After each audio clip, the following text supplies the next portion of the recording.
really, if you're going to tell a story, it's not like it for you. You're not like staring in the mirror, telling yourself the story. I mean, I do it as like a test to see if I like it, but like, why would I go through the effort of making a movie? And for anyone who's listening that has went and made a movie, Wait, the you tell effort and the length and the pain. in the Huh? mirror? You talk to yourself in the mirror to tell stories to yourself? It's usually in my head. Okay. Yeah. I'm the guy walking down the street with his headphones on, like, hello, everybody, and welcome to the first episode of Dale and Grace Take Over the World with Frank Del Arroyo, CEO of Straight Shot Post, and his incredible superstar, mega greatest of all time assistant, Grace Santos Nakazawa. Grace Nakazawa Santos.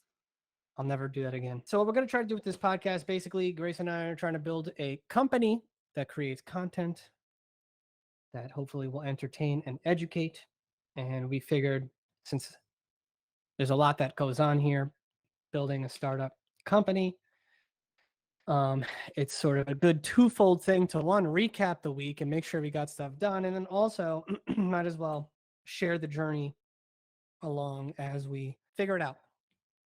So this is not going to be a podcast where we've already got it all worked out. You'll probably hear us complaining about things like taxes and HR and hiring and things that might be boring to some. But if any of you guys have ambitions to create a company in the creative fields or are just interested in the creative fields, then this podcast could bring you some value. I guess this episode should be a bit of an intro. Why don't you tell me, what is your greatest fear? That's the intro? Yeah, this is how we do. People got to get to know us. We just go in. What is my greatest fear? Currently. Probably losing my mom. Oh, wow. That's a good one. It's messed up because I'm like not fearing losing my dad for some reason, even though like I love both of them, but it's very specific. I'm scared of losing my mom. Okay, I guess for reference, is your mom currently healthy? And you're young, right? She's young, right? She's 52, yeah. As far as I know, yes. But interesting. Maybe we'll pin it there and we'll check in, see how it's going. But I do think it's without digging in. I mean, it's definitely interesting that your mom is young and healthy, and yet it's something that's on your mind, and you're at a young age too.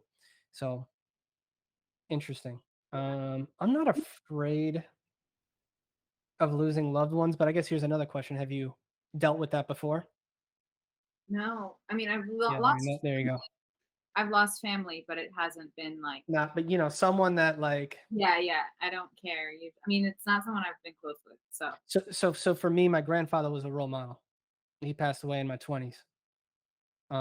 That's got a crazy story too.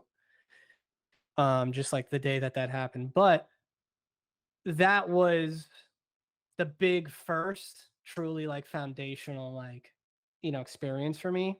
And I remember being a mess going through it, and then as typical in my typical sort of INTJ way was like, I'm gonna make sure that the next time this happens I can handle it better. And so I know when the next time it's going to happen.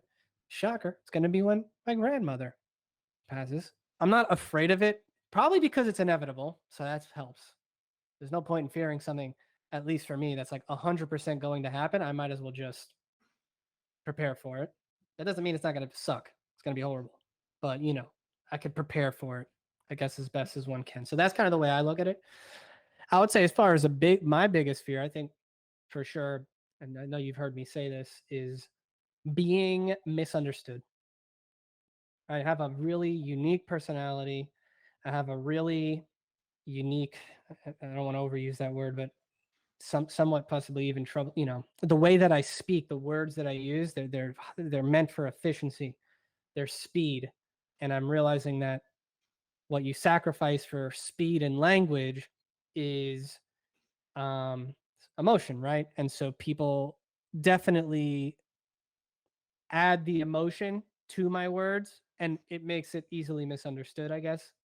Mm-hmm. And I think that's definitely something I just fear. I fear that something gets pulled out of context, and I think obviously there's a lot happening in this day and age with that happening, I'm terrified of something being pulled out of context and then the world believing something that's not true about me. And that is a scary thing because I know what my intent is, you know? I know I'm here to help. I know I'm trying to build something that's valuable, that's going to bring really positive emotions to people, make them think, make them open up. It may not be always easy, right? If they get confronted with stuff through our work that makes them think about things that are tough, I get that, but at the other side, it's usually better, right? And so I definitely am afraid of that. As you know, we have a saying here. That's why I'm like, turn me into Tom Hanks before I'm Joe Rogan. just because I'm like, I think there's very few people that can really withstand the sort of being misunderstood thing, especially if you do long form, right? Because this might be like an hour-long podcast. We shoot the shit and then something gets clipped out of it and no one really knows what we were really talking about. I think it'd be good if we tried to recap the week, figure out what really happened. So why don't you go ahead and run through what this week looked like for us? Wow. I also realized I was in the middle of ordering food. I haven't ordered it yet. All right, go ahead. Huh? Go ahead. Do it now? Yeah. Okay. This is the real Yeah, the real boring shit. What's your favorite part about being my assistant? My favorite part is that there is no 2 days that are like every day is so different. And that's what I love about it. Also, getting to be with someone the whole day is kind of nice because I know a lot, like, a lot of jobs are just you. Oh, that's interesting. Obviously, I like being alone. I mean, your company's nice. It's lovely. You're a lovely person. But I would have no problem. Yeah. All right, ready? Obviously, if I started there. What's your least favorite part about being my assistant? You can say me. That's okay, by the way. I mean, I'm very clouded by my current experience of like being thrown into that I have no idea how to do. Yeah, but you're young. You don't know how to do anything. So isn't every experience going to be like that? Yeah, but like, if it's like if my job was just HR, I would get better and better at just HR and I'd hit a point where like I understand it. But with this job, it's like, okay, you get good at that thing, and then now, boom, you're thrown into finances, and then I have no idea, and then I have to learn again. And then it's like, boom, you're thrown into being a producer, and I have nothing about. So then it's like, I wonder what you would sum that up into, because you like doing different things, but I guess you don't like being bad at them. yeah, Yeah, I don't like being bad at things either. And I do think that for sure there are a lot of things that I'm bad at, right? it's also like getting thrown into these fields that I don't like is probably it. Like, Aha. That's the truth. You don't like it. yeah, I don't. Yeah. Here's another thing that you guys should know. You want to start a company, you got to get very comfortable with doing things you don't like to do. And I don't mind. I'll talk straight up. Like, I'm going to be making content. I'm going to be making a lot of content. You guys are going to start seeing a lot of me. I don't care if you watch me, if you don't. I know it's something you should do. I am an INTJ. I am an introvert.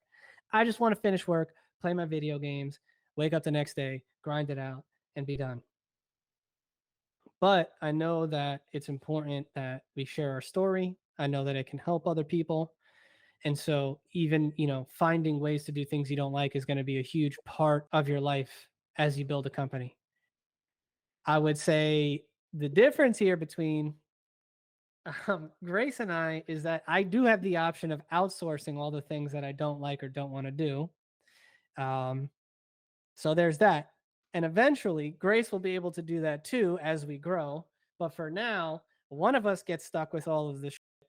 And obviously, it's Grace, right? Which is what makes you a superstar, though. I think it's the resilience is what matters. And I will also say that I hope that you know that I would do it if I had to, right? Like I'm there with you. And it's more like there's a lot of stuff I still don't like to do that I have to do, and we just split it up differently, basically, right? And so I guess we could talk about. Well, we went out with some great business partners and colleagues of ours this week. Wait. That's another favorite part of the job of like I love like knowing you so like seeing every side of you, knowing you so well, and then when we go out and then like seeing how you're able to like bring everything you've talked about into the conversation with the client in such a like charismatic way. You're like an introvert at heart and you're like, yeah, I'd rather just stay home and play video games. But then when you go out, you're so good at interacting. I don't know. I like seeing all the different sides. Sure. So I'm your science experiment guinea pig. I get it. Well, Yeah. I'm not. No, I'm not doing any experiments on you. I'm just observing. I'm just I mean, I'm sure we'll get into this as we go. Right now, we're kind of just trying to get into the hang of making stuff. But for sure, I think when we talk about skills to develop, um, a core tenet of the company is we talk about empathy and we talk about tactical empathy in particular, which if anyone's interested in this stuff, Chris Voss has an amazing book, Never Split the Difference. It's about negotiating, but a large part of it is about using empathy to connect with the people that you're negotiating with, in his case, right? But we use it to tell stories, because you're never making a story. Really, if you're going to tell a story, it's not like it for you. You're not like staring in the mirror telling yourself the story. I mean, I do it as like a test to see if I like it, but like, why would I go through the effort of making a movie? And for anyone who's listening that has went and made a movie, wait, the you tell effort and the length and the pain. in the Huh? mirror. You talk to yourself in the mirror to tell stories to yourself. It's usually in my head. Okay. Yeah. I'm the guy walking down the street with his headphones on, like, Oh yeah. that's like me as I'm like imagining either the things, the plot points or the lines or the whatever. And usually though, it's me. It's like sometimes I'm envisioning myself telling it to somebody and then what their reaction, I guess what reaction I want them to have. Then when I do tell it, it's like that reality versus expectation thing happens. That's how I know with like our AI story that like I haven't figured it out just yet because when I say it, nobody has the reaction that I want them to have. I do think being a great storyteller is being a great predictor of human behavior and interaction, right? Because our job is to take somebody through an emotional experience. So, as a craftsman, literally, I think most of where my head is if I do X, do we get Y result out of a person? And we're talking about their emotional journey here, right? So, if I hold this clip a little longer, I just made some adjustments on the short, which is another thing that happened this week is we're wrapping a short film called The Portrait for this lovely gentleman, Jeremy, where we transformed his short film. And he called me before this to say that he just showed it to a good friend and they cried. And I was like, that's what this is about. Think about where we took it. Think about where this thing started. Fam, people listening, this film, when we got it, it was a director's cut. It was 16 minutes. And I would say the biggest issue with it was lacking focus. The story wasn't clear. Okay. And I think if you saw it, you would be able to guess, like, say what the story was. But when we get a hold of these things, we really, really, really, really push it to try to maximize every single second, especially as a short. And we really were able to hone in and focus the story onto what it's really about, and then made sure every single thing, every cut, every flashback scene, the voiceover, we rewrote voiceover, we flip shots, we reverse shots, we egregiously blew shots up. We ended up editing the film down to 10 minutes. Okay. We basically cut the guy's film in half. And one would think with more time with the characters, you might get more invested. But we were so efficient in what we did that people would not cry at 16 minutes, are now crying at 10. Okay, so I think it's a real testament to the group that we had here and the work that we put in over the last few weeks. And by the way, we did this within a month. That's the game, right? And I was talking to our intern who was helping us out with this. Shout out Margot. And I was talking to her about it, saying, Margot, here's the thing: you learned all these things this semester. You're gonna take it back to you with school. And here's the one thing that I don't. And again, I love her reactions, right, Grace? I said, here's one thing you might not have realized. Everything we just talked about, all these crazy things you learned or whatever, we did this movie in a month, not full time, also, like Mm. on off hours. And I was teaching while I was doing it, right? Dude, and I wish that was recorded. She was just like, wait, it's the same thing, huh? Wait, what? Oh my God, like it just all sort of hit her that not only were we able to transform this film, but we did it in a fraction of the time that at least from her experience being in film school, and I went to NYU too. I'm like, now go back to school and see people take 6 months, 1 year to finish a film. Okay. And now you're gonna look at them and go, well, I can make 4 films in that time. That's the power of this thing. That was what was so exciting about that. So I know we tangented because I went into the short, which again, if you guys are interested in hearing more behind the scenes stuff and doing videos about, I want to do in-depth stuff, but I don't know if there's really an audience for it. So I'm really happy to dig in if needed. But let's go back to the big lunch. I think it's one of the first times, post-COVID stuff where we got to meet with fellow colleagues. What was the experience like for you? It was really interesting. Like, it felt very nichely connected, and it was like a company that, like, 2 guys who we could talk to that had very similar experience of entrepreneurial experience in the production industry. And so it was, and they're like, a few years ahead of where we are. So it was nice to hear their insight and see what they experience, and like to realize, oh, we've all dealt with random HR, random taxes, figuring out how to be proactive versus reactive. And yeah, it was really helpful. What was the biggest thing that you learned from that? The proactive reactive thing, or no, in general. From the lunch. Outside of the fact, by the way, the chicken BLT was pretty good. I didn't get to ask him about the barbecue. That's the one thing I wanted to ask him about. Good. The salmon salad looked pretty good too. But again, hey, just so you know, guys, where was it? Westville in Dumbo. We found the perfect order. My order? Oh yeah, we broke the menu. Hit him with the deets, bro.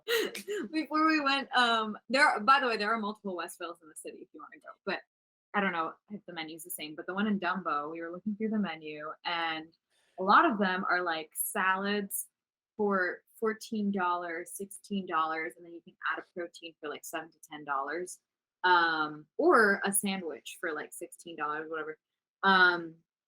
But most of these things are around 15 without any protein, except for the Cobb salad. The Cobb salad comes with chicken and bacon, and it's $14.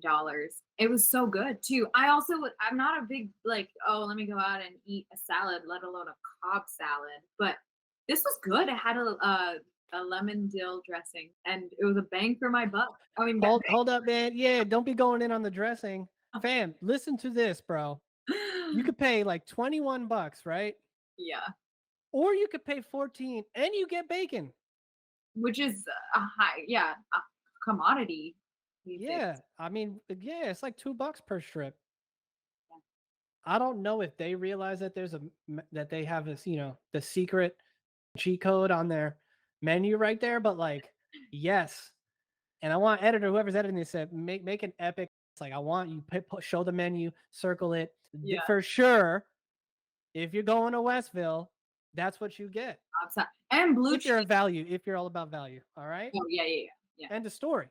I blew my mind. So that was one of the best things we learned. Now, what's one of what about but from these 2 gentlemen, because I know there was a lot in there. What's something that you really are taking away? As a general note, that there's so many little things that we have yet to learn. Like at every thing that we talked about, they had some comment of like, oh, have you done this? And we were like, do you have an offboarding process? We're like, no. But I also, it was interesting when this is such an offhand comment, but it stuck with me when we were talking about trying to be more proactive and less reactive to jobs coming in. And they were like, oh, well, that took like 10 years to figure out, and we're still dealing with that. And so I was like, oh, I guess it's an ongoing thing. Yeah, I mean, this is right. Remember the game. The game is, well, if we could figure it out in 5 years, instead of the 10, we win. Mm-hmm. So, yeah, I think for me, there was it's going to sound cheesy, but it is like lonely at the top. I think that's something that's, if you're interested in being an entrepreneur, definitely something to learn, respect. It's true. Nobody cares about this stuff more than us, right? And it was really cool to be to just remember like, hey, we're not really like we're not alone. There are other people who also care Mm. more about their company than anything else. And I felt like that was kind of a relief a bit, because for the last 2 years while I've been building this in the pandemic, it literally has been me in this alone in a room, just fighting for every single thing. You know what I mean? And it was cool to be like, yeah, there's other people out there also fighting the fight. And I loved that. And then I would say another takeaway that I had was actually just like, man, having two people Mm. that care about it is so much better, because there is so many things that you have to do. And you could see that there was a clear split of responsibilities. One guy came from business first, and they're brothers, right? And one guy came from the sort of the creative side. And you could see when they were talking about it that one of them is just like, that's not my arena. And they had their shit so together, like it's clear who does what in the business. Mm. And I was like, man, we're missing that. And Mm. I'm not an expert in, like, they have two experts and they're split in different areas. Like, I know how to tell stories. I spent my entire life thinking about people and craft and stories and structures, and I'm adapting to different formats. We're versatile here, we're fast here, we adapt quickly because we're masters of the fundamentals, right? But business fundamentals, and not to mention, just like you, Grace, I don't like it. I don't like having to build all sorts of relationships and be outgoing and all of that. I don't like having to do the taxes and the finance and the HR. Um, you know what I mean? And there's a lot of that. I don't like having to figure out all the office stuff. I And just realized, like, in that arena, what sucks is the constant, not even doing it. Like, I'm like, okay, I figure out the steps. I'm gonna call the Department of Labor, blah blah. But what sucks more is the people around all saying, "Ooh, that's be careful about that." yeah, Like the constant, like, "Oh, you gotta be careful about blah blah blah," and that's overwhelming. yeah, that's the thing. All the things that we don't like matter a tremendous amount, also, and that we're not experts in, of Mhm. course, which I guess can be another sort of segue into basically your boy here made a couple of mistakes maybe in his past. I don't know if I'd call it a mistake, but I'll say one thing I did not realize. I did not realize how difficult it would be to hire people out of state. For those of you listening, you're thinking, that doesn't sound difficult at all. But my God, has it become so much more of a pain in the butt than I thought. Shout out to Pennsylvania for being so difficult. So, guys, you can imagine dealing with the government. Who likes to deal with the government? And they suck as far as like customer service, right? Now, one of the beautiful things about our country is that it's built up of states, and they have this really wonderful system that allows for the diversity across the country to take place. States have their own laws, right? So you and your community here don't have to abide by or deal with a community that is hundreds of miles away, different climate, different environment, different kind of people. That's great. But what it means is now every single state that we interact with, we need to be legally, I mean, I don't even know. We need to be legally, what's the right word? We have to have an ID, like we have to be legally allowed to work there, right? And we need to also make sure that we're covered for unemployment in that state. And now you're not dealing with one annoying government, you're dealing with all of the states' annoying governments. I guess except Mississippi, right? You like Shout out to Mississippi? Mississippi because Mississippi is really nice and responsive. So So, you know what I'm saying? But even as simple as the tri-state area, which like there's so much commuting going on. yeah, like I would think that it was easier in with Pennsylvania and Connecticut more than Mississippi, but no, it's harder. Yeah, and so what we're talking about is we're talking about like a W-2 employment, right? So when I started the company, everybody was 1099. They were independent contractors. That's the recommended thing to do because of all of this stuff. And recently we've been doing better. And so I thought it was time to, try to make things a little bit more official. And so we went through the headache of figuring out how to W-2 people, but we kind of got the workers' comp and the payroll and everything set up first, which I think is what you're supposed to do, but didn't realize how that you basically have to do that for every different state as well. Can you rough out how many hours you spent working on it? I feel the past 2 weeks have been that mostly. This is at least like what, 40, 50, 60 hours probably? Yeah. How many hours, how many like Sam Smith elevator songs did you listen to in the last 2 My weeks? gosh. So What's stuck in your head right now? wait. No, the worst one was New Jersey. New Jersey was so Her home state, by the way. I know I'm from New Jersey, and I usually defend it, but the music, it was just so grainy, abrupt, painful. She'd be like, "Hello, man, let me put you on hold," and every time it was terrible. Um, QuickBooks Yeah. like okay music, but yeah, New Jersey was terrible. So that's the life. You know what I'm saying? That's what it is.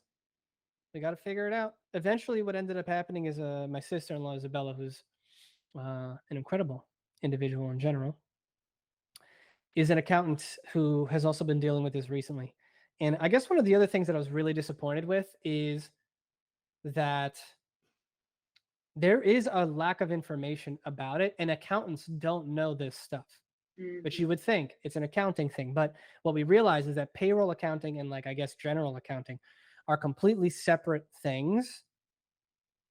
And Isabella was also frustrated with this, but she is an accountant and she has been dealing with this at her company and was kind of explaining to us a lot about it. So I want to say thank you to her for helping us there. But you know what's funny?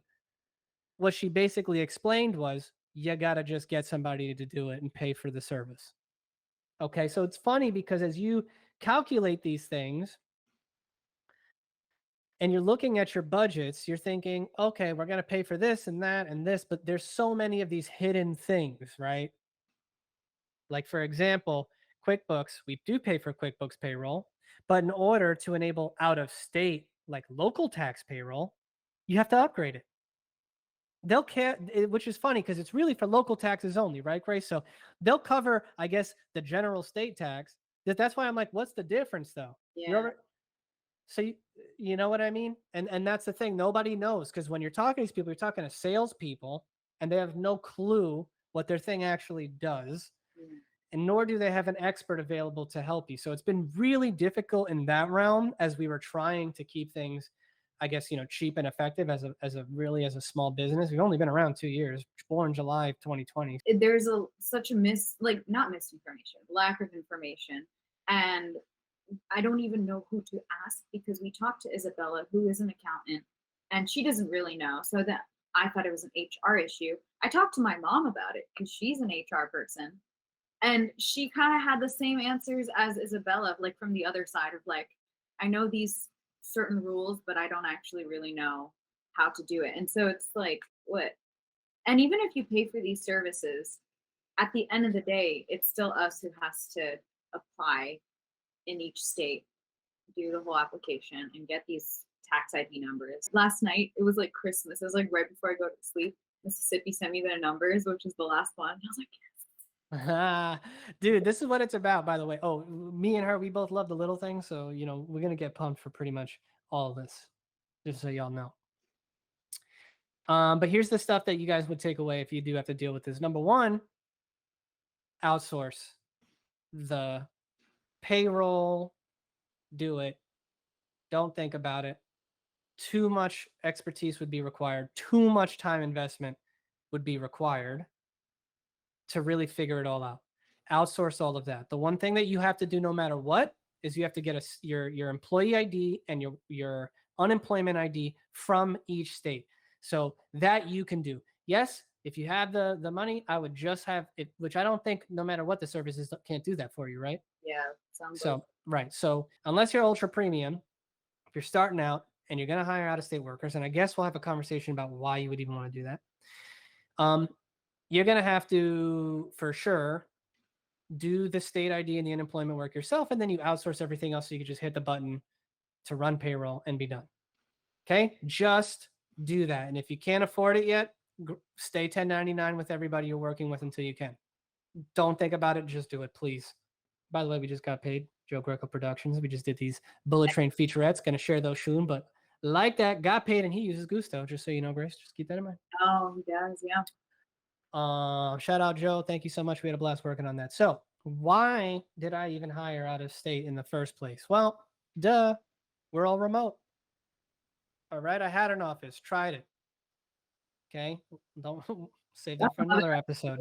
Yeah, save that for another episode. But basically, I think I was getting a lot of out of state applicants, and once I opened up that as an option, at least right now in the current environment, because we're in New York, so we need competitive talent. We're working with big agencies. We're working with big publishers, and we're working with to an audience of probably 10 million a month on Snapchat alone. We produce Snapchat shows. So basically, when we were looking at it, we found some amazing talent, man. We did. And even the talent that's in New York, you have to think about it. If you're hiring young, they live in the tri-state area, but they want to, in order for me to keep it remote, in order for me to keep their salaries somewhat competitive, you have to be able to say, great, you could live at home. Do that so we don't have to pay you the amount that it would take for you to live in Manhattan, and you can start here and we can grow together. And that's why you have a lot of the Jersey and Connecticut, even though they went to school in New York. Makes sense. Made sense to me. Still probably net positive as far as money, because I don't pay for an office, and because I can get better talent at lower wages out of state. So it is got to be net positive. It just hurts to do all the work up front, but once it's done, we'll start reaping those dividends. That's what I hope. Okay, but we have some amazing talent. Yeah. For most states, if you're working from home, you pay your local taxes, so it's better for the employee too. Oh, love that. Didn't know that either. Yeah. Right, but now you talk about Mississippi, bro. We found a gem, a doll. Elise, shout out. I know you're not too happy with me right now. She's an incredible talent that we never would have. There's just no way, right? We never would have met her. Home from the pandemic, super smart, super passionate about editing. Came to her interview all blazered up, and it was great. But I think that's that would be the biggest benefit, is you're gonna get more access to meet more people. And as a startup in the creative field that's selling a service like ours, where we're telling stories, we have a strict system. I need people that want to develop. I need people that want to get good at the way that we do it, right? The puzzle piece sort of storytelling way. And I'm very grateful that we've had the opportunity to meet such incredible young talent, but this is what comes with it. It reminds me of when I first started. First guy I hired, and the thing is, for people who do know this stuff, I know you're just going to be laughing at me right now, and it's okay.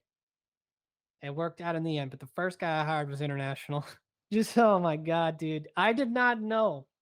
Shout out to Brian Chen. But basically, what I did not know about working with international people is that I was like, well, he's here. Duh. Bro, when they graduate, they're only here for 1 year. Now, I thought, well, no problem. Once I started working with him, we bonded. He's my boy, right? We call him the right hand of God over here because I'm a lefty. And he's an editing machine. But what I did not know is that the visa to get him to stay here, there's two visas that we really could go after. One is the O1, that's the artist visa. The other is the H-1B, that's the employment visa. And I was like, great, I'm just going to tell the government I want this guy. And then the government's going to say, pay me and you can have him, and I'll pay them and it'll be done. No, not at all, guys. The H-1B visa is a lottery, man. Legit. Even if I wanted him, which I desperately did, it was not a guarantee that he would be able to stay. And lo and behold, his couldn't stay. And we had to work with him from Taiwan for about 8 months to a year until he somehow did, to beautiful luck, get that H-1B lottery. And now he is back, but it was a long and arduous journey, sort of bonded through the flames of adversity. But Yeah, so I made a lot of those kind of mistakes, just not coming from a business background, but you know. So yeah, the last few weeks have been all about that. Paperwork and heartbreak. Paperwork and what? Heartbreak. Heartbreak, yeah, that's true. So you dig with it, you get used to it. So yeah, what else was big this week? So basically, all right, we had a great lunch. We did a lot of tax stuff. We're wrapping up the short film. Congrats to everybody involved there. We started the Greenpoint Film Festival. Oh yeah, working on that. Might have our logo on the big screen someday. Working on a trailer. Doing a lot of work on the Snap stuff. They're narrative pieces, 3-minute narrative pieces. And I'm just trying to learn the audience. I felt like we had some good stuff this week on Snap as far as like taking some really good experiments with our openings, trying to figure out, it's all about retention and having a good hook to keep people in. And I think we're trying some really interesting stuff there. If you guys are interested in like the in-depth, I'm down to share everything. I got no secrets. As long as it makes you guys better storytellers, if you want to know what we're seeing as far as Snapchat content goes and what's working, what's not for us, I'm happy to share sort of the fundamentals about it. Mainly because I hope that you guys all try to do it too. It would be nice to have some good competition on the platform so we can kind of raise the bar in the content overall. But yeah, I do think Snapchat's a little different from the YouTubes and stuff like that. And so we're trying to really learn what's right for that platform. And yeah, I thought it was a pretty we had a decent amount of progress, I think, on the writing side with the scripted stuff. So looking forward to seeing how that pans out. Also, I mean, I guess we should shout out the fact that we're even doing this podcast right now. I have made more content this week than possibly any other week at this company as we're trying to figure out how to sort of break that habit and make it a thing. And this is the beginning of it. So, shout out to us, Grace, for making this happen. Tell the people something about yourself that they don't know. When I was a kid, I can still do it, but I have really stretchy skin everywhere. And so I would like pull out my stomach skin and like stretch it out into like a little table. And I'd like put my ear in the shower and put my earrings on it. And be like, oh my God, it's a table, or like splash some water on it because we could collect water. Yo, let us know how much you'd pay for that on OnlyFans. Real talk. Wait, that I feel like easy, like 500. Like what? Wow. Oh man, check us out. Yeah, we're gonna start it up. I did not know that. I think I might have known that about you, but did not know it was to the level where you could push in your own skin. One day, maybe if the folks are lucky enough, we might show it for those of you, but only if you like and subscribe on YouTube. Just throwing it out there. See my We'll give you a little bit of, we'll relieve the paywall for just a moment for those who like and subscribe. And it's weird because people ask me, have you been overweight? And so like you lost weight and that's why you have the extra skin, but no, I just do. Well, interesting. I wonder what you're going to say next week. Now you could shoot a random question at me. Can I ask the same thing or no? All right, so here are the rules of the question game. All right, which by the way, for those of you who actually know me personally, this goes back to high school. This is actually how I even got into NYU. Random. Another story for another day, but you cannot ask the same question back. To end, you're allowed to omit one question. But because we're doing this long term, it's probably going to be a long-standing podcast. I don't know. Or maybe we do keep it that, and that one question over years is like you have one that you can omit. But no, you're not allowed to ask the same question back. I don't understand omit one question. Not answer one. Oh, like I plead the fifth? Okay. You get one. Maybe we'd have to earn more. That would be fun. Or you could just lie. Grace, how dare you? The integrity of this game? Yeah, not lying is a rule of the game, obviously. Like, what's some memory that you have from when you were like 4? I don't really know the age. The first thing that popped into my head was that my grandfather was an inventor, and in our backyard, or in my grandmother's backyard, he built what is to this day one of the most fun machines, toys I don't even know, playground inventions ever. All right. He built a seesaw that also could rotate. This was the most fun thing on the planet. So Whoa. you could, yeah, so you could like, you kick the ground and you'd go up, but then you'd also could spin. Sideways. Oh, Dude, wow. exactly. Just imagine. Merry-go-round seesaw. Yes, but the speed wasn't controlled. It was like however hard you could kick is however hard it would spin. And now that I think about it, I don't know why my parents let us do this because we could maybe we did fuck ourselves up at some point. Like in my head, if I'm just thinking about the rush of it, I feel like I was way up in the air. And then obviously when you're coming down at that speed, down and turning, like, you get that like, oh, so we're probably holding on for dear lives, but just like whipping it, as hard as we could. But yeah, probably not allowed in playgrounds because also you probably hit some. I can't even imagine, but God bless my grandfather, Angelo Caban. That invention was the bomb. And that is one thing that I remember that popped into my head from early on in my childhood. Ooh. You dig? Yeah. Okay, good. This was tough.